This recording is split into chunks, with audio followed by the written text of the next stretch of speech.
Good morning, and welcome to Psalm 39, which, with yesterday's Psalm 38, are the Jewish blues. Some of you may know the singer B.B. King, the great blues artist, who sang, "Nobody loves me but my mother, and she could be jiving me too." That is a line that brings a smile. But the notion that nobody loves me but my mother, that we saw yesterday at the very bullseye, the center of Psalm 38. Those who love me and who befriended stand aloof from my affliction, and my family at a distance they stand. Yesterday, for me, Psalm 38 is the depths because of the utter aloneness and loneliness of the Psalter.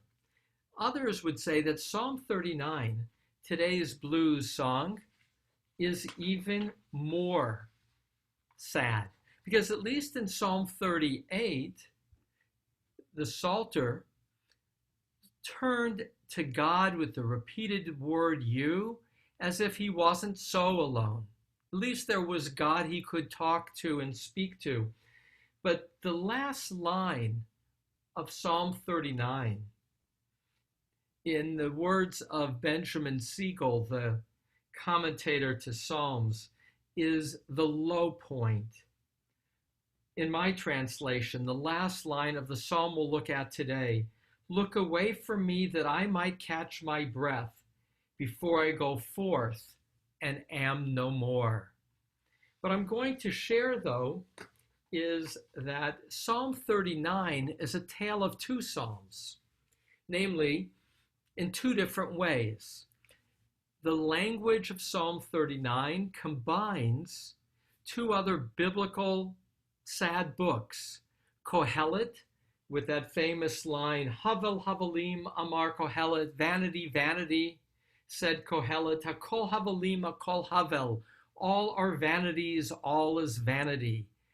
Havel, that phrase, Hevel kol Adam, is repeated twice in Psalm 39, which could be, surely vanity is each person, or as I will choose to translate it, surely all is but a passing breath.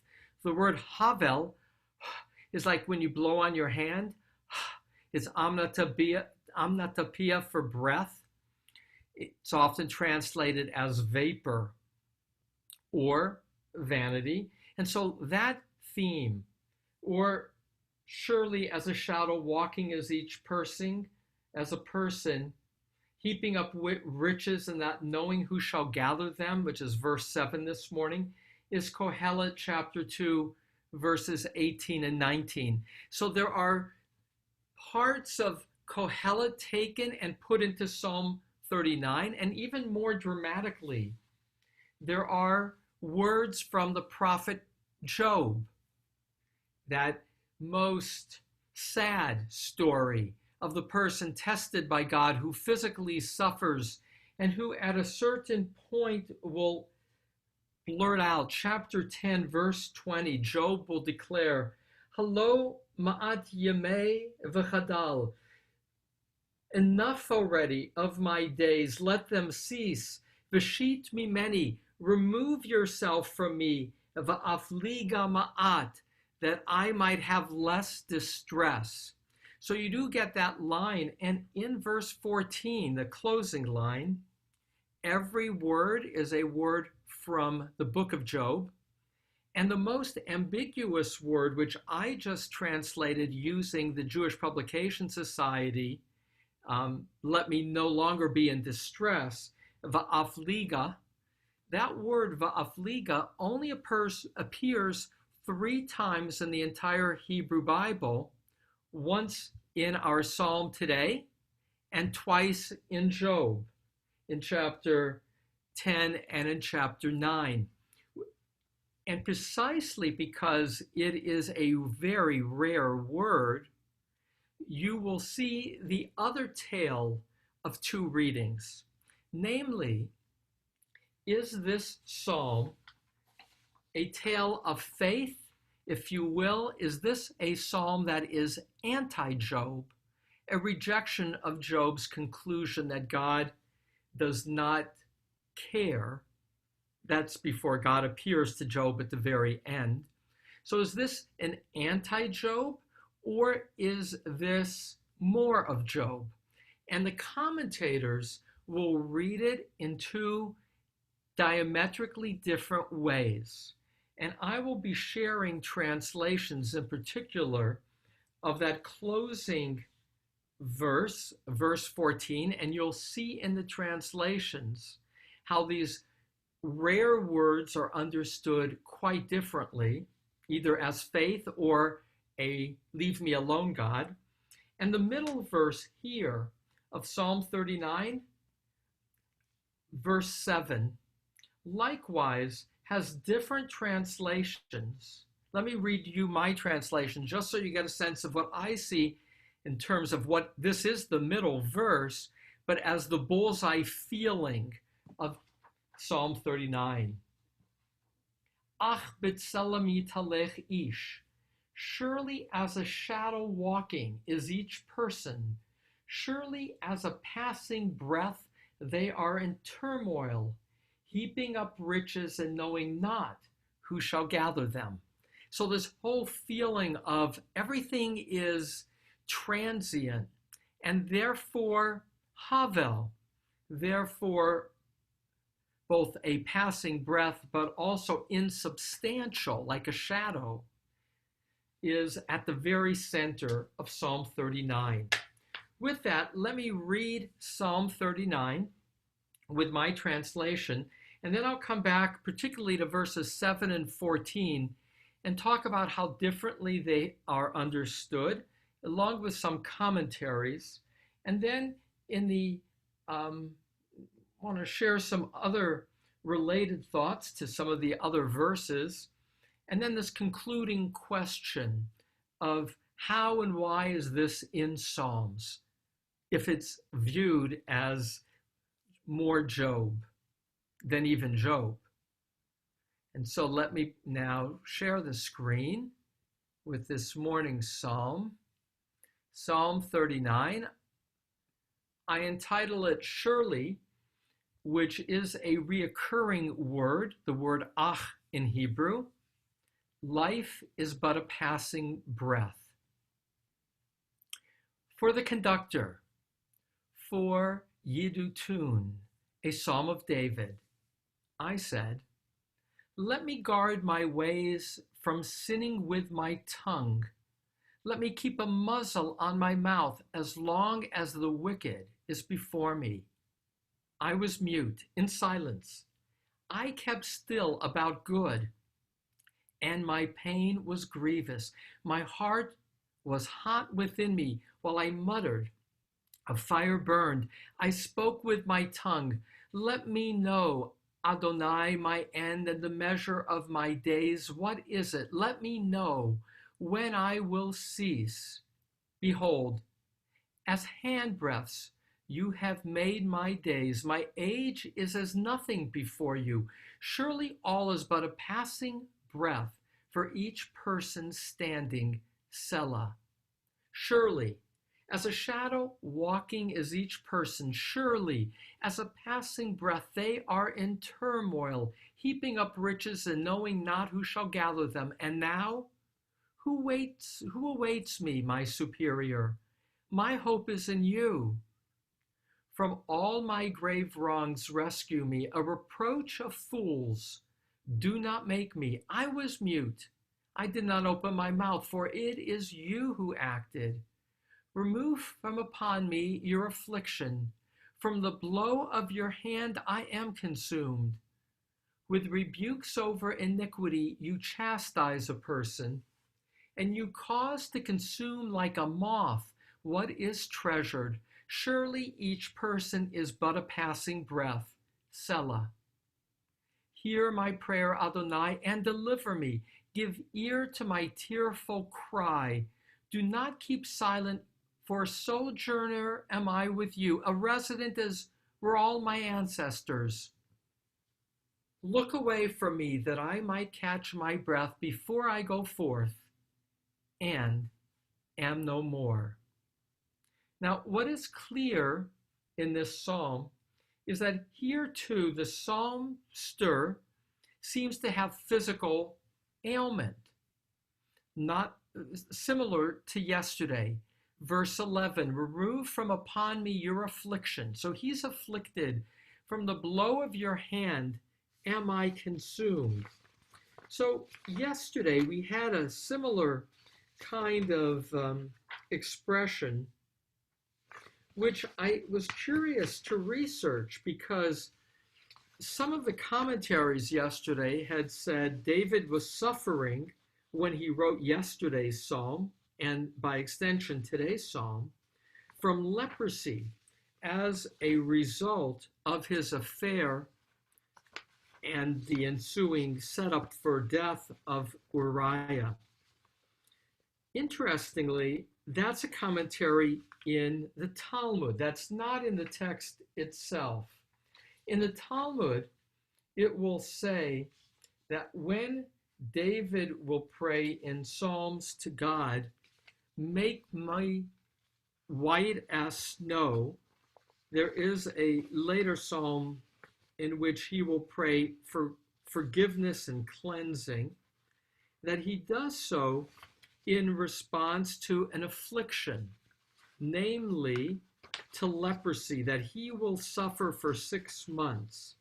I will add again that the rabbis commenting on Psalm 38 and 39 is David suffering from leprosy is not specifically in Hebrew scripture, but it is a commonly accepted rabbinic commentary. And so in this case, David has physical maladies, and what is clearly the case is that he sees his suffering. Now, again, I'm starting with the premise that this is written by David, which is the classic understanding, and that physical suffering is a punishment from God. But here's how this psalm is understood so differently. Classically, David is saying, and this too is, if you will, anachronistic. Let me share with you. Rashi, the great biblical commentator, will pick up, well, let me start before Rashi. Verse 3, I was mute in silence. I kept still about good, and my pain was grievous. So he's talking to God, and you get, 3 times in one verse, half the words are I or my. It's very personal. So the Art Scroll will say, I kept still, I was in silence because this is again Art Scroll, the Orthodox commentary, I did not ever want to be like Job, challenging your goodness. So that was the cause for the silence. And in Talmud Brachot 5a, they'll quote this verse 3, and say, this tov, this good that the Psalter was kept still about good, the good was Torah. And the Talmud will say, when you are unable to study Torah, to partake of the good, then you will have physical ailments. So it's a therefore. Because I could not partake in the good, therefore my pain was grievous, including physical pain. And Rashi, the great classic biblical commentator of the 11th century, that will be his comment based on the Talmud, that here the Psalter is bemoaning the Tov as Torah, that he has been held back from the study of Torah. Here's another one. What is verse 9 saying? Here, from all my grave wrongs, rescue me. A reproach of fools do not make me. ArtScroll's commentary, without a citation, interestingly, usually, and that's why I turn to ArtScroll, is it provides Rashi and Radak, Rabbi David Kimchi, all the medieval classical commentators in one place. This time, there's a commentary, but no citation. This is the commentary for verse 9. I now abandon the blasphemies of Job, and I recognize that all my prosecutions were well-deserved results of sin. So what is the grave wrongs? I acknowledge that I'm suffering because of my grave wrongs, and I'm abandoning the blasphemies of Job. And so looking now at the final verse, which will be my transition to look at this verse, Rashi will comment regarding verse 14 in the ArtScroll. The person of faith knows that all of his sufferings are justified, unquote. And then I'm paraphrasing the rest of the quote, only asking that the wicked will also be punished and perish. And so from a traditional point of view, this psalm is the longing for the study of Torah, in physical ailments unable to learn, acknowledging the physical ailments as a result of his own wrongdoing, and now asking for forgiveness. Verse 14, the closing line I mentioned in the introduction for Benjamin Siegel is an anomaly in the whole of Psalms. Usually the last line is a word, it's often called formulaic. They're words of praise of God. We've seen that repeatedly. It can even be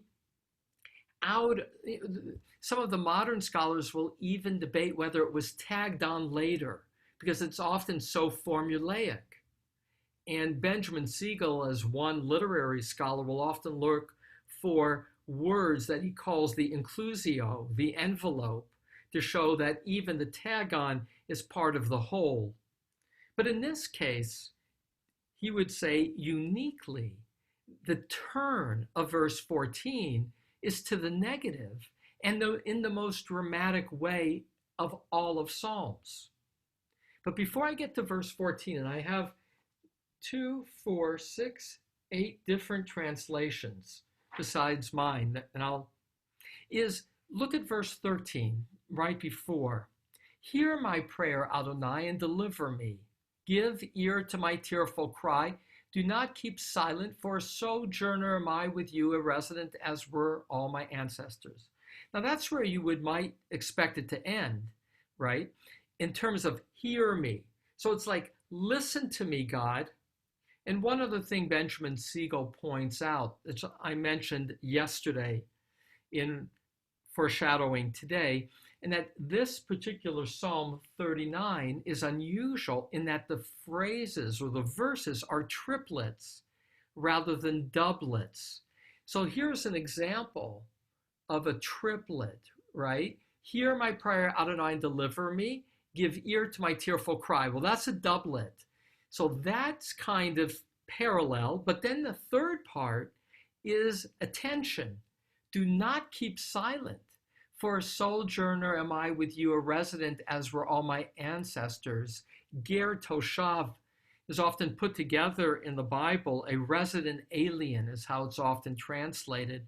So here, at least the third component, there's a quality of tension. You know, you're keeping silent. You know, that's why I'm saying, hear me.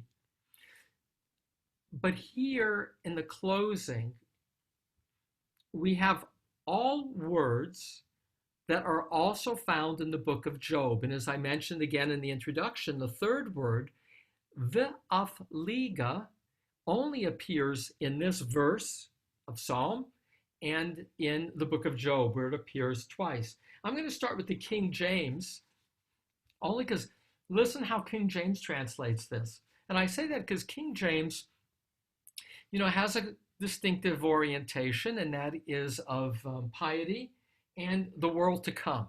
That's very much a lens from a Christian reading. So here it's written, "Oh, spare me, that I may recover strength before I go hence." So here it's a plea that's kind of parallel to 13. Hear my prayer, spare me, God. So it's a kind of a plea. Hashami many can have as its root lahoshia, which is deliver me, right? So Hoshia et amecha. Remember that song from Psalms that we sang? Deliver me, deliver your people. So once again, the translations are choices of how you choose to see the root. The Mitsuda is also my little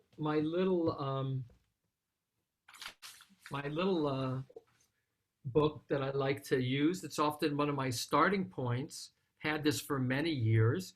Again, also from the Orthodox community. Here, more in terms of how it's in context, and that's leave me alone.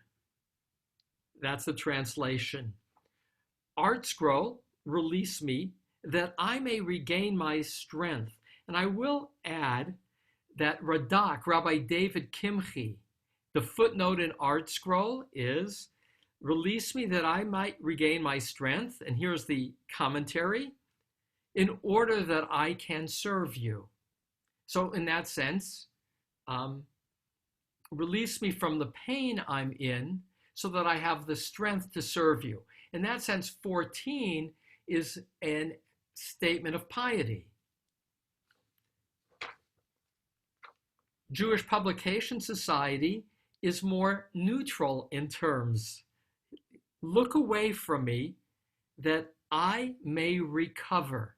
And then has a footnote that says Hebrew uncertain in terms of liga, that last word. Before I pass away and am gone, the rest of the sentence. Robert Alter has, I'm going to rely here, you'll see, the way I translate it, I imitate Robert Alter. Look away from me that I may catch my breath. I chose to use that I may catch my breath for avliga, which, because I love the fact that it's breath related, which is back to the Havel, right? Everything is but a fleeting breath. That's the other understanding classically of Havel. It's a breath or vanity. So I like that echoing, which again is Robert Alter. And it's also based on a translation by my teacher of liturgy from the seminary, Professor Raymond Schindland, which is who Robert Alter cites as the source for his translation. Here's a very different one, Richard Levy. Peer not at me, that I might show my smile.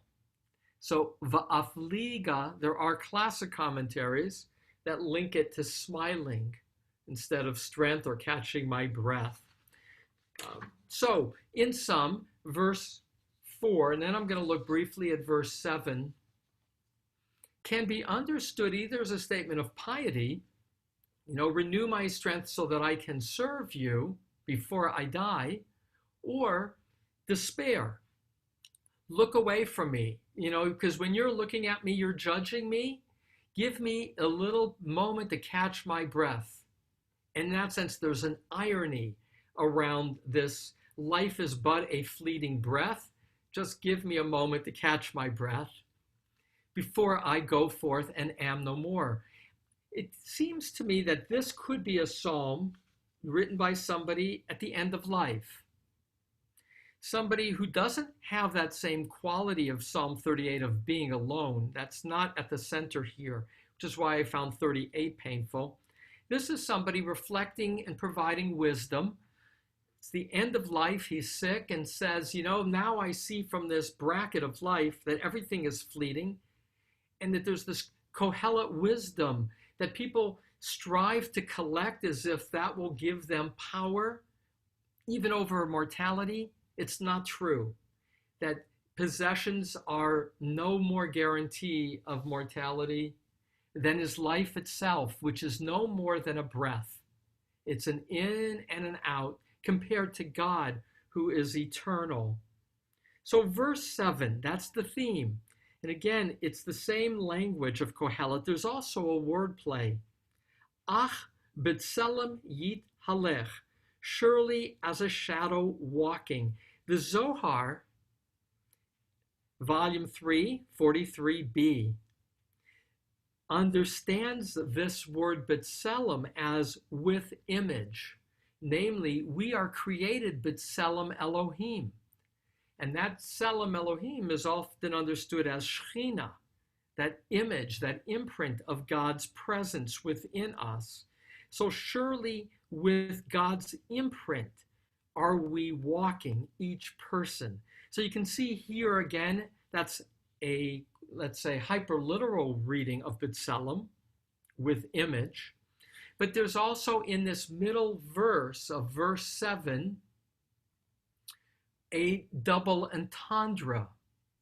Surely with God we are walking, each person, surely as a passing breath. And then the word Yehemun, I translate it here as turmoil, but there are other ways of understanding the word Yehemun, so that Rashi will understanding as yearning or lusting, qualities that lead to turmoil. So verse 7, just a few translations, and then to pull this together.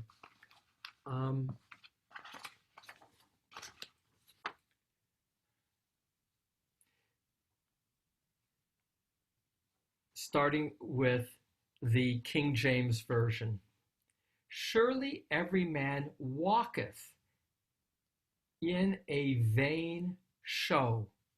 Surely they are disquieted in vain. So he translates the Yehemun here as a vain show. Or he translates Yehemun as disquieted, or I translate it as in turmoil. Just the beginning parts. The Mitsuda, the Orthodox, surely in darkness does man make his way. Benjamin Siegel, as a mere shadow a man walks about. In but shadow a man goes about. The image for me with verse 7, and then to pull it together as the center verse, is that what we feel as our solidity, our bodies, our presence in the world, our walking in the world, the middle verse again says, it's all but a shadow, it's all but ephemeral, it's all but other than what it is, and so it appears. For me, this Psalm 39 is a reflection on life's transience. For me, it's somebody at the end of life, it's wisdom literature, turning to the teachings of Kohelet, the teachings of Job. Kohelet, who is also at the end of his life, seeing that all was in vain except loving the person you're with, taking value in the immediacy of the moment, and at the end following God's way. But most of it is about the recognition that all is fleeting. Or Job, who challenges justice by virtue of feeling unfairly punished. And that's left open here, whether this person is the anti-Job or an extension of Job, mostly because I'm troubled by seeing physical problems as the punishment of God in my own world experience, and therefore my own theology. I resonate with this psalm although seek to avoid the pain that's presented, it is humbling. And it does leave me with the recognition as wisdom literature that at the end of life, it's all the more apparent that life is fleeting, that our years are numbered. The word handbreadth, my years are like a handbreadth. Handbreadth is the smallest measurement, the tfachot, in the description of the tabernacle. In that sense, it's the smallest physical measurement of construction. As handbreadths you have made my days, my age is as nothing before you. Surely all is but a passing breath for each person standing. Selah. With that, I'm going to invite some responses in terms of what this psalm has resonated for you, or questions about how this psalm gets understood and translated. Just raise a hand if there's something you would care to share. Mimi? No, you're starting with Ahuva. Oh, absolutely, but I didn't see Ahuva's hand. So Ahuva, you're not on your screen. So, but Ahuva gets, when she would like to speak, she gets to speak. But Mimi, did you have something that you wanted to ask or react to, just to remind me of that? Okay, thank you. Any other reactions to what is, for Benjamin Siegel, as I noted in introduction, for him, this is the saddest of all the Psalms. Maybe and particularly pointing to verse 14. Look away from me, as if here the Psalter says, hear me, verse 13, because you're silent. Let me know you're listening. But I feel you because I'm suffering. Give me a break. Just let me die in peace. So some people also will say, before I go forth and am no more, which is, to the world to come. That's what some people see as the trajectory at the end of this verse. Anybody else would care to react? Rabbi Podwal? Well, it's great to start off the day with a lot of laughs. Yeah, right. Wow, this is overpowering sadness. Yeah. So, yeah, anything else you'd add in that regard? So let me ask you a question, Rabbi Podwal. When I opened with the question of why is it in Psalms, or what do we gain from reading it? What's the benefit of starting a day so sadly? Well,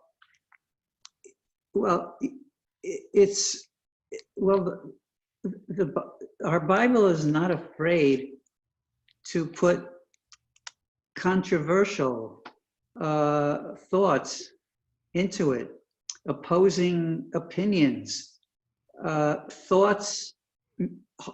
Hopefully we wouldn't feel like this throughout our whole lives, but sadly there's moments like this.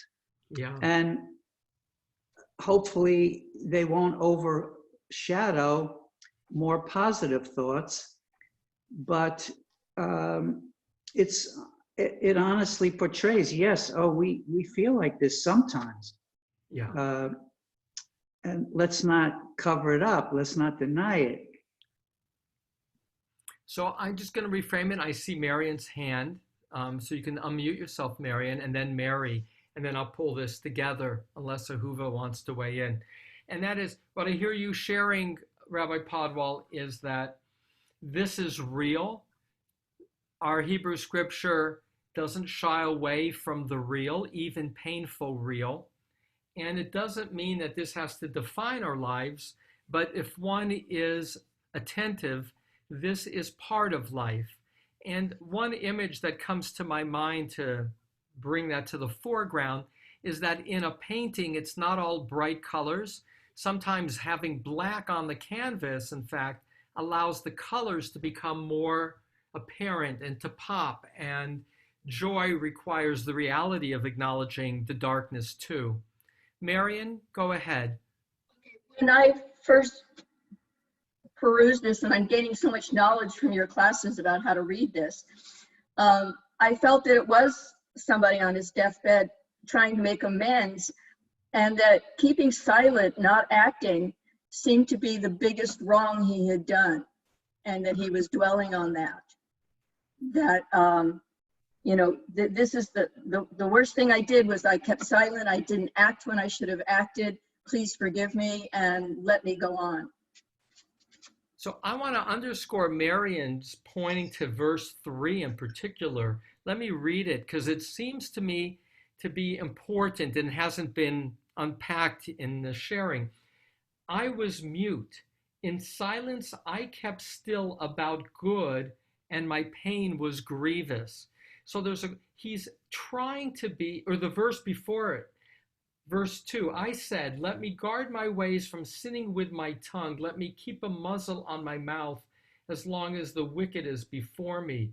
So verse 2 seems to be this attempt to be silent.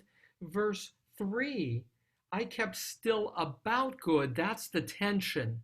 And is his sin, as Marion seems to gain and I gain, which is his failure to have spoken up about what is wrong is his sin that he's now bemoaning. That's one way to read it, but I want to honor how differently it's understood by others. And that is, the other way it's understood is, I swore not to speak lest I misspeak, and I kept still about even studying Torah because I was unable to. So again, you can view it in ways that I relate, as you're relating, Marion, is that his sin was silence in the face of wrong, or you can read it by changing the punctuation and adding words very differently. And I keep coming back to that because one of the gains I hope we're all getting out of reading Psalms closely is forever dismissing those who say it's written in the Bible and then tell you what the Bible says, because Bible is subject to more nuance and even paradox. Mary, go ahead. Last comment, and then I'll pull it together. You got to unmute yourself, Mary. I don't know. I find this psalm very heart-wrenching. The idea, the translation that that God causes such physical suffering because of transgressions. Yeah. This doesn't sit right with me at all. Personally, I suffer from a very painful autoimmune condition, and this doesn't give me any sort of comfort at all. So I want to underscore that, Mary, in terms of knowing, everybody has some physical deficits that I know of some kind. I'm wearing glasses. That's the most evident one in this moment. But we all have physical deficits, and some, like an autoimmune problem, are more significant, more of a ongoing challenge. And that's why I too, and there's more extremes, of course, of people with terrible physical suffering, unrelenting, and to attribute it to God feels to me blasphemous. It's like Elie Wiesel, who said, when people attribute the Holocaust to God, I see that as blasphemous because at best all you can say is that God is a question mark, meaning how do you know what God's thoughts are either way? He would say, I don't know, maybe it is God's will. I don't know, because God is ultimately other and a question mark.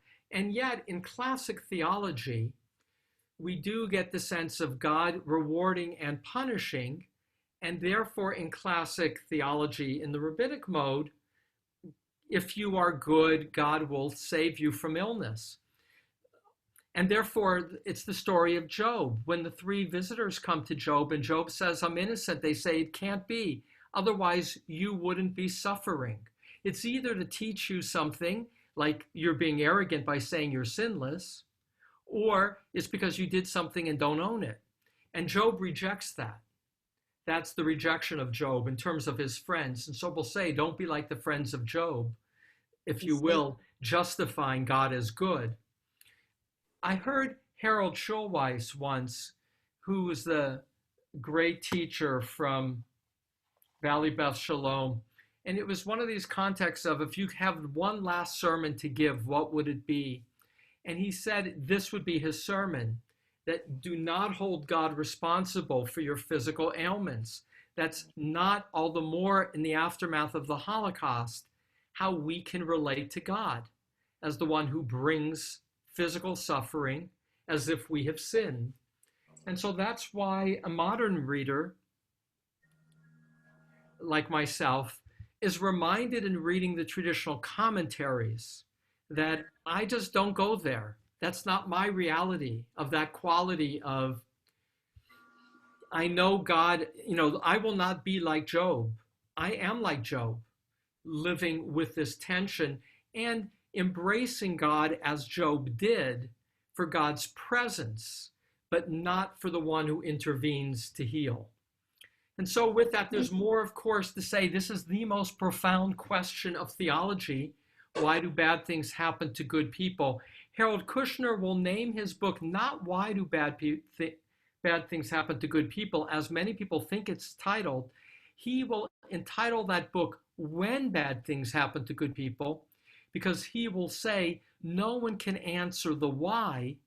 All we can do is, when it happens, respond in ways that find God as a source of comfort and strength. And so if there's anybody who has Kaddish, I want to enable the reciting of Kaddish. And today I am able to actually bring it up. I'm feeling like I'm making progress. If anybody would need to say Kaddish, I invite you to do so. Thank you. Yitkadal, Yitkadal, Yitkadal, Shmei Rabbah, Rabbah, Amen. Bi'alma Divrat Shirutei, Kirtei, Diamlich Mech Malchutei, B'chayei Ayachon, Yom Yomechon, Uvchayei Israel, Ba'agala Vizman Karim Vimru Amen.